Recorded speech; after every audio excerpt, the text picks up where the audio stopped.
दोस्तों, कभी भी अपनी आलोचनाओं से अपने मन को दुखी ना करें। अगर आपकी पीठ पीछे भी आपकी बुराई हो रही है, आपकी बात हो रही है, तो हमेशा एक बात याद रखना कि बात उसकी ही होती है जिसमें कोई बात होती है। जी हां दोस्तों, नमस्कार। मैं डॉक्टर मुकेश एक बार फिर से आप सभी दर्शकों का हार्दिक अभिनंदन और स्वागत करता हूं आपके चैनल एस्ट्रो नक्षत्र 27 पर। और दोस्तों, आज मैं आपके सामने उपस्थित हूं तुला राशि के जातकों के लिए वर्ष के सबसे मजबूत महीने मई महीने का मासिक भविष्य फल और मार्गदर्शन को लेकर।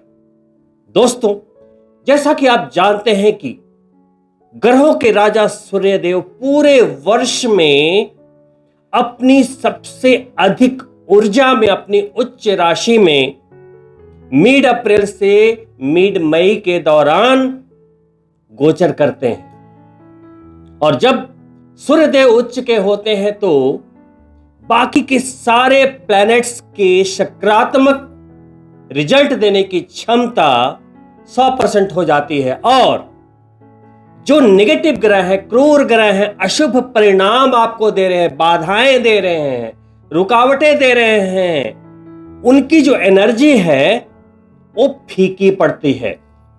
यही कारण है कि मई के महीने में हर राशि के जातक अपने करियर में, धन के मामलों में, समृद्धि में, भाग्य में कई उपलब्धियां हासिल करते हैं। अब वो वक्त आ चुका है जिसके बारे में सारे एस्ट्रोलॉजर पिछले एक वर्ष से आप सभी तुला राशि के जातकों के लिए एक अच्छे समय के लिए बार बार आपको सावधान कर रहे थे कि जिंदगी में एक स्वर्णिम समय आप तुला राशि के जातकों के लिए 2026 में आने वाला है। जी हां, अब बिल्कुल आप उसके द्वार पे खड़े, मुहाने पे खड़े हैं। 2 जून को जैसे ही देवगुरु बृहस्पति अपनी उच्च राशि में आपके कर्म भाव में जाएंगे, आप अपने सारे दुख भूल जाएंगे, एक नया इतिहास लिखेंगे, एक नई पहचान बनाएंगे, एक नई शुरुआत करेंगे, सारे संघर्षों को भूल जाएंगे। आपके जीवन में नए संबंधों की शुरुआत होगी, आत्मा को सुख मिलेगा, धन्य धान्य से परिपूर्ण रहेंगे। तो जून का महीना बिल्कुल करीब है, तो आपकी तैयारियां भी वैसी ही होनी चाहिए। और उसी अच्छे समय में एक बढ़िया स्टार्टअप देने मई का महीना आपके समक्ष खड़ा है। मई के महीने में यदि आप ग्रहीय व्यवस्थाओं पर ध्यान दें तो छठे भाव में 2 क्रूर ग्रह शनिदेव और मंगलदेव अभी गोचर कर रहे हैं। जैसा कि शनिदेव के गोचर के समय ही मैंने आपको बोल दिया था कि कोई शत्रु आपका बाल भी बांका नहीं कर पाएगा, कोई रुकावट आपका रास्ता नहीं रोक पाएगी, क्योंकि शनिदेव शत्रुहंता योग बनाकर छठे भाव में बैठे हैं, गोचर कर रहे हैं। लेकिन चूंकि वो प्रारंभिक डिग्रियों पे थे, क्योंकि उनकी चाल बहुत स्लो है, धीमी है, अब जाकर वो युवा अवस्था में प्रवेश कर चुके हैं। दोस्तों, अब शनिदेव पूर्ण रूप से उदित हैं, युवा अवस्था में हैं और अपनी पूर्ण एनर्जी के साथ गोचर कर रहे हैं। अब ऐसा संभव ही नहीं है कि आपका कोई नुकसान कोई कर दे। दोस्तों, जैसा कि आप जानते हैं कि छठा भाव संघर्षों का है, और व्यक्ति संघर्ष वर्ड सुनते ही घबरा जाता है कि संघर्ष संघर्ष। लेकिन जब आप संघर्ष करते हैं तभी आगे बढ़ते हैं और तभी सफलता आती है। कोई भी सफलता छोटी हो या बड़ी हो, उसके बैकग्राउंड में क्या है? आपकी मेहनत, संघर्ष, तनाव, तभी आप उस मुकाम पे पहुंचते हैं। तो छठा भाव जो है संघर्षों का है, लेकिन संघर्षों से निकालने की शक्ति भी देता है। तो शनि देव जो वहां बैठे हैं वो आपको ऐसे पुश कर रहे हैं। कोई दुश्मन है वो आपके ऊपर दबाव बना रहा है, शैतानियां कर रहा है, आपकी मान हानि कर रहा है, आपको परेशान कर रहा है, यातना दे रहा है, तो शनि देव उसे बिल्कुल कंट्रोल में रखेंगे। वहीं स्वास्थ्य का भाव है रोग, शत्रु, ऋण, कर्जे हो या आपके शरीर की कोई भी व्याधियां, उनसे भी फाइट करने की शक्ति देता है। दोस्तों, अभी अप्रैल के महीने में शनिदेव उदित हुए हैं। अभी ओपन रूप से, उग्र रूप से रिजल्ट देने में सक्षम है। लेकिन शनिदेव के साथ एक और क्रूर ग्रह छठे भाव में युतिगत हैं, मंगल देव, जो आपके धन भाव के स्वामी होते हैं। 7 के बाद 8 नंबर, 7 यानी तुला राशि, 8 नंबर वृश्चिक राशि, उसके स्वामी होते हुए मंगल देव छठे भाव में बैठे हैं। मंगल यानी कि कर्ज, मंगल यानी कि मेडिकल फील्ड एनर्जी, मंगल यानी कि आपकी एनर्जी, गुस्सा, विवाद, संघर्ष।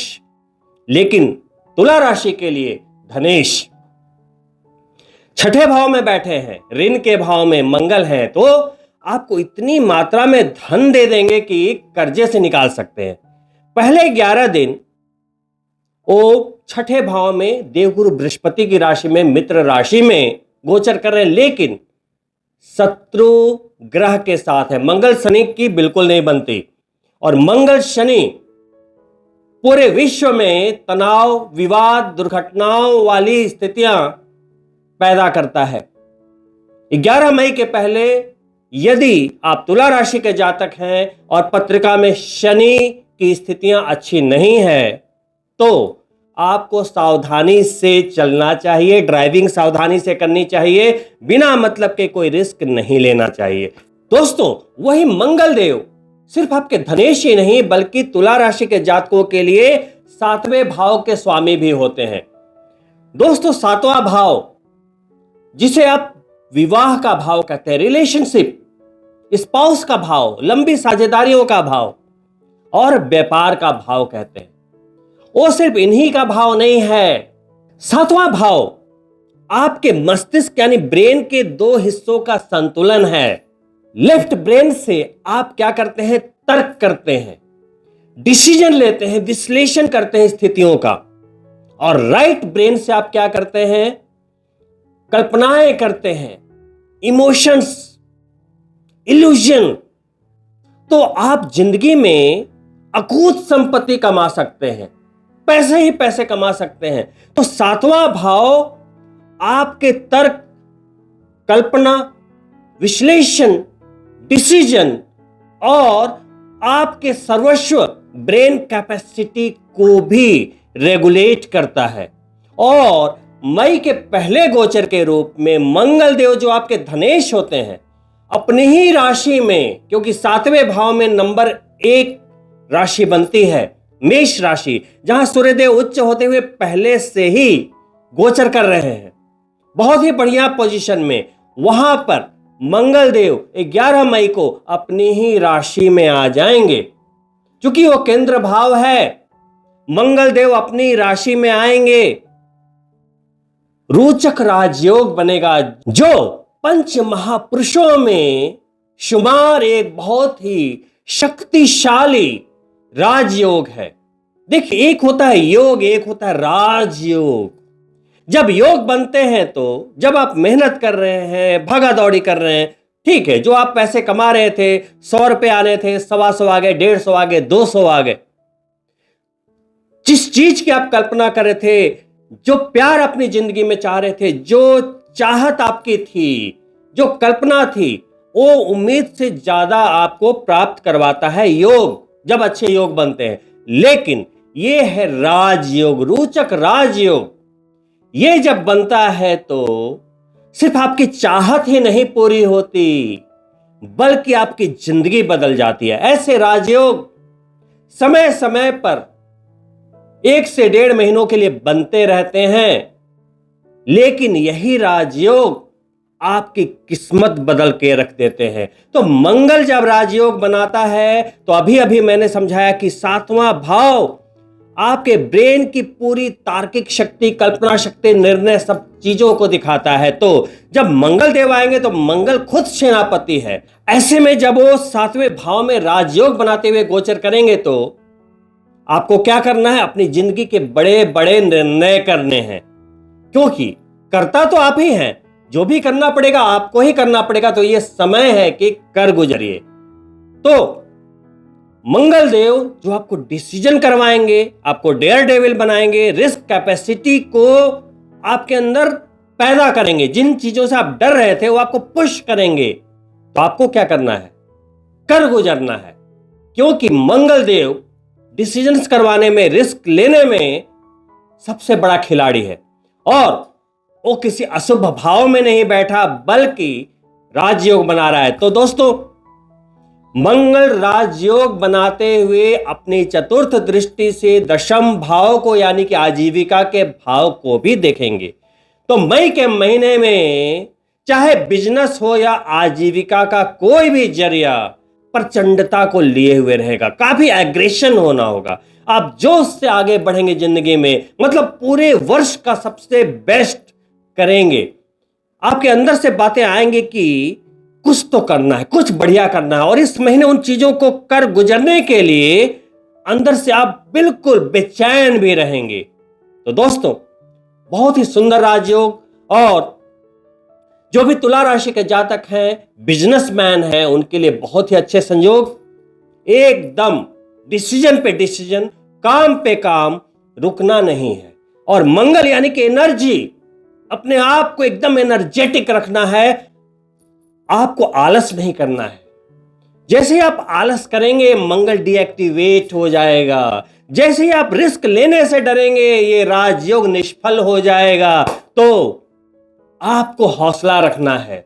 चाहे आप अपनी जिंदगी के कितने भी कमजोर मुकाम पे खड़े हों, यहां से कमजोर नहीं पड़ना है।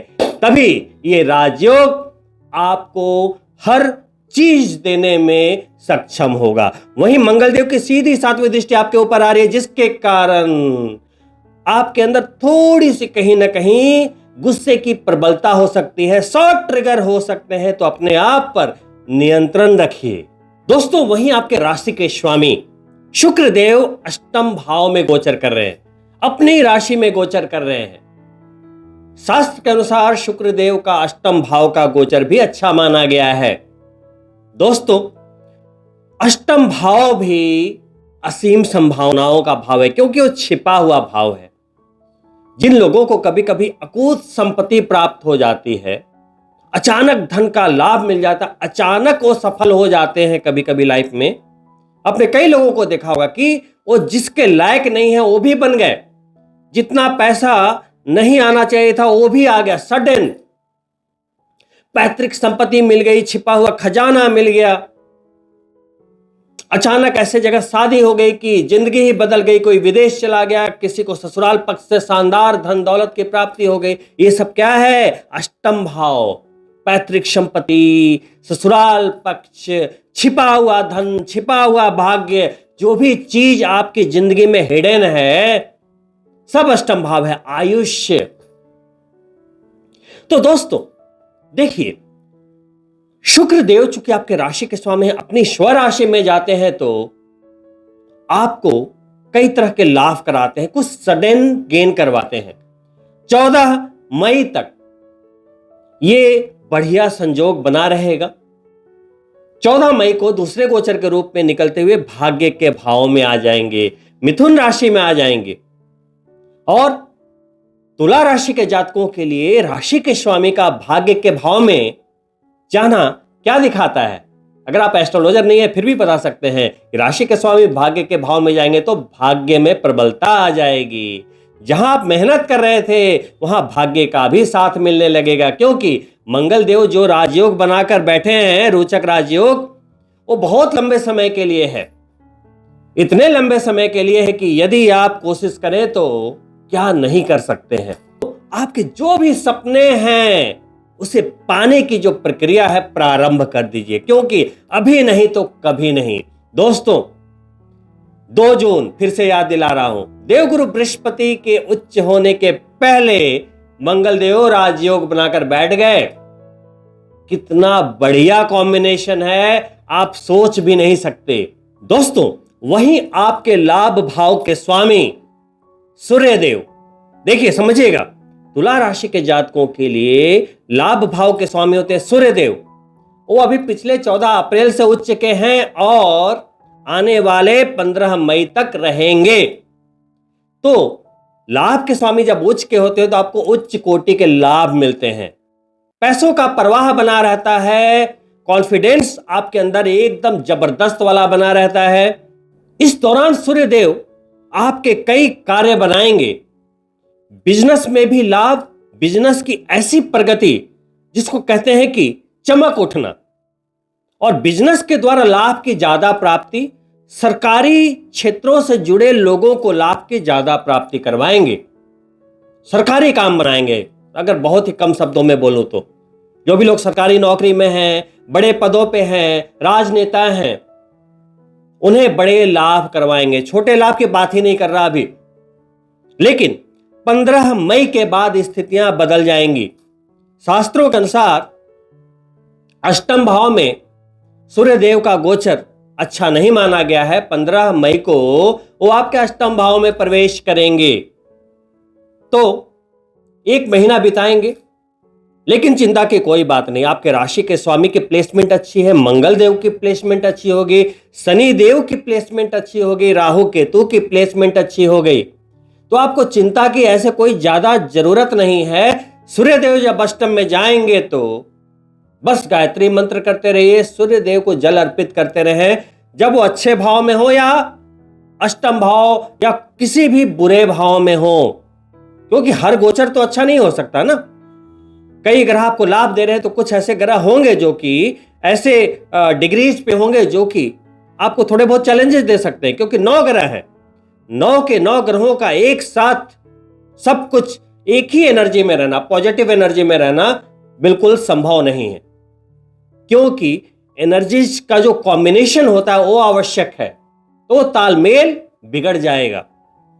तो कहने का मतलब यह है कि समय अच्छा हो या बुरा, किसी भी ग्रह के लिहाज से उनके उपाय करते रहिए, और सूर्यदेव के उपाय तो पूरी जिंदगी हमेशा करते रहेंगे, तो ना तो आपकी आत्मा को कोई कष्ट होगा, ना तो आपके पिता को कोई कष्ट होगा, ना तो आपके चेहरे की कांति में कमी आएगी। तो सूर्यदेव को हमेशा प्रसन्न रहें, गायत्री मंत्र करते रहें, जल अर्पित करते रहें, और सूर्योदय के पहले बिस्तर का त्याग कर दे तो सूर्यदेव सर्वदा प्रसन्न रहते हैं। और दोस्तों, अंतिम गोचर के रूप में बुधदेव, जो कि पहले 1 से 15 मई तक तो अस्त रहेंगे, 7वें भाव में है, सूर्यदेव के साथ पहले से ही बुधादित्य योग में है, लेकिन अस्त स्थिति में वो गोचर कर रहे हैं। बुधदेव जो आपके विदेश भाव के स्वामी हैं और भाग्य भाव के स्वामी, 15 मई को ये भी अष्टम भाव में चले जाएंगे सूर्यदेव के साथ, 29 मई तक वहीं रहेंगे और 29 मई को फिर निकलते हुए भाग्य के भाव में चले जाएंगे। लेकिन चिंता की कोई बात नहीं है, केवल आपको मई के महीने में विदेश संबंधी मामलों को थोड़ा सा संभाल के चलना है। भाग्य में जो कमी हो रही थी वो शुक्रदेव वहां जाकर पूरा कर देंगे, क्योंकि बुध भाग्य के स्वामी हैं, वो अष्टम भाव में अभी है, तो भाग्य का क्षय हो रहा था, लेकिन उसके पहले शुक्रदेव वहां पहुंच गए, भाग्य में बल दे दिया। तो यही है प्लस माइनस कुछ ग्रहों का। तो सूर्यदेव और बुधदेव 15 मई के बाद अष्टम भाव में जाते हुए और थोड़े से अशुभ परिणामों को देने की क्षमता रखने वाले बनेंगे, लेकिन वहीं मंगलदेव, शुक्रदेव, राहु केतु, शनिदेव सब बढ़िया स्थिति में रहेंगे। तो ग्रहों की इन ऊर्जाओं के तालमेल के साथ आगे बढ़िए। अपना संतुलन अनिवार्य है, अपने संतुलन को बनाकर रखिए। एक पल आपने सोच लिया कि नहीं मैं तो ये कर लूंगा, ये जंग जीत लूंगा, ये कामयाबी पा लूंगा, और अगले ही पल आप बिल्कुल डाउन हो जाते हैं। ऐसा नहीं होना चाहिए। अपने आप को भी संतुलित रखना एक आर्ट है, एक कला है, जो कि आप तुला राशि के जातकों को बखूबी आनी चाहिए, क्योंकि संतुलन के देवता शनिदेव आपकी राशि में उच्च चुके होते हैं। परफेक्शन के लिए जाने जाने वाले शुक्र देव आपकी राशि के स्वामी हैं, तो इससे बढ़िया और क्या बात हो सकती है। तो ऐसे में भी यदि आप तुला राशि के जातक कभी कभी यदि आप कमजोर पड़ते हैं तो ये अच्छी बात नहीं है। तो यहां अपने आप को मैनेज करना आपको सीखना ही पड़ेगा। दोस्तों, वहीं शनिदेव की एक मूवमेंट 17 मई को होने वाली है। अपने नक्षत्र का परिवर्तन करेंगे। उत्तर भाद्रपद में पहले से गोचर कर रहे हैं, अभी रेवती नक्षत्र में प्रवेश करेंगे। रेवती नक्षत्र में प्रवेश करते के साथ, क्योंकि बुध का नक्षत्र है, तो बुध यानी इंटेलिजेंस, पैसा, फाइनेंस, बिजनेस, तो इन सारी चीजों में वो तेजी लेकर आ जाएंगे। दोस्तों, ये समय शनिदेव के लिहाज से स्लो नहीं, बहुत ही फास्ट रिजल्ट देने वाली होगी, क्योंकि जैसा कि आप जानते हैं कि शनिदेव हमेशा रिजल्ट धीमी गति में देते हैं। कहते हैं ना, शनै शनै शनि। लेकिन रेवती नक्षत्र में शनिदेव का रिजल्ट या उनकी न्याय प्रक्रिया बहुत ही फास्ट है, बहुत ही फास्ट है। आप इसका अनुभव करेंगे 17 मई के बाद। तो दोस्तों, तैयार हो जाइए बड़ी सफलताओं के लिए, बड़ी कामयाबी के लिए, क्योंकि रोचक राजयोग आपके लिए बन चुका है। और वहीं 2 जून को बनने वाला है हंस राजयोग। 2 पंच महापुरुष राजयोग को लेकर आप जून के महीने की शुरुआत करेंगे, तो सोचिए क्या नहीं मिल सकता। और देवगुरु बृहस्पति 5 महीनों के लिए आपको ब्लेस करने वाले हैं। दोस्तों, अब समय आ गया कि कंफर्ट जोन से निकल जाइए।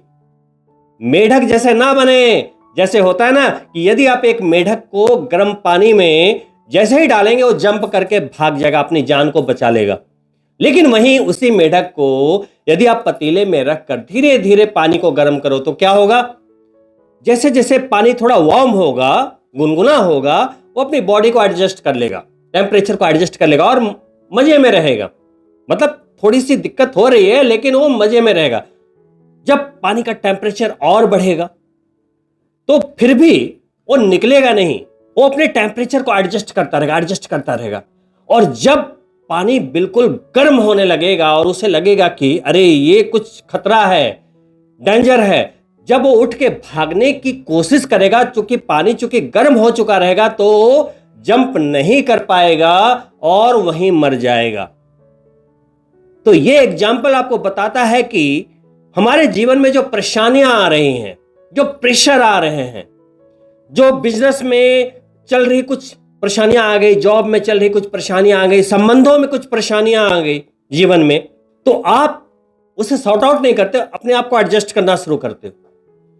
वैसे ही जॉब में कुछ परेशानी आ रही है तो आप चाहे तो जंप मार के बाहर निकल सकते हो, समय को बचा सकते हो, कामयाब हो सकते हो, लेकिन अपने आप को एडजस्ट करते रहते हो। और कुछ लोग तो ऐसे होते हैं कि एडजस्ट करते करते पूरी जिंदगी निकाल देते हैं। वैसे ही संबंधों के साथ होता है। किसी टॉक्सिक रिलेशनशिप में फंस गए गलती से, वहां एडजस्ट कर रहे हो, एडजस्ट करते करते बच्चे बड़े हो गए, जिंदगी निकाल दी। तो कहते हैं ना कि ये मानव तन बहुत ही मुश्किल से प्राप्त होता है, तो इसे मानव की तरह जिए, जिंदगी काटे नहीं, जिंदगी जिए। तो एक बहुत ही बेहतरीन समय आपके समक्ष आने वाला है। यूं कहें कि मई से आ चुका।